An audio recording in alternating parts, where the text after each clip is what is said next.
السلام عليكم، ازيكم يا حبايبي؟ عاملين ايه؟ لكل محبي قناه البيت البسيط مع فاطمه محمود. النهارده حبايب قلبي جايه لكم بفيديو جديد جدا، بس اهم حاجه مش تنسوني في اللايك والشير والسبسكرايب وتفعيل الجرس عشان يوصل لكم مني كل جديد، وعيلتي صغيره تكبر بيكم يا احلى متابعين ومشاهدين القناه. يلا حبايب قلبي نشوف الفيديو بتاعنا بيتكلم عن ايه.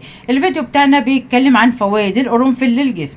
القرنفل اول حاجه تحسين الذاكره، تاني حاجة تسكين آلام الأسنان، وفوائد القرنفل للبشرة والشعر.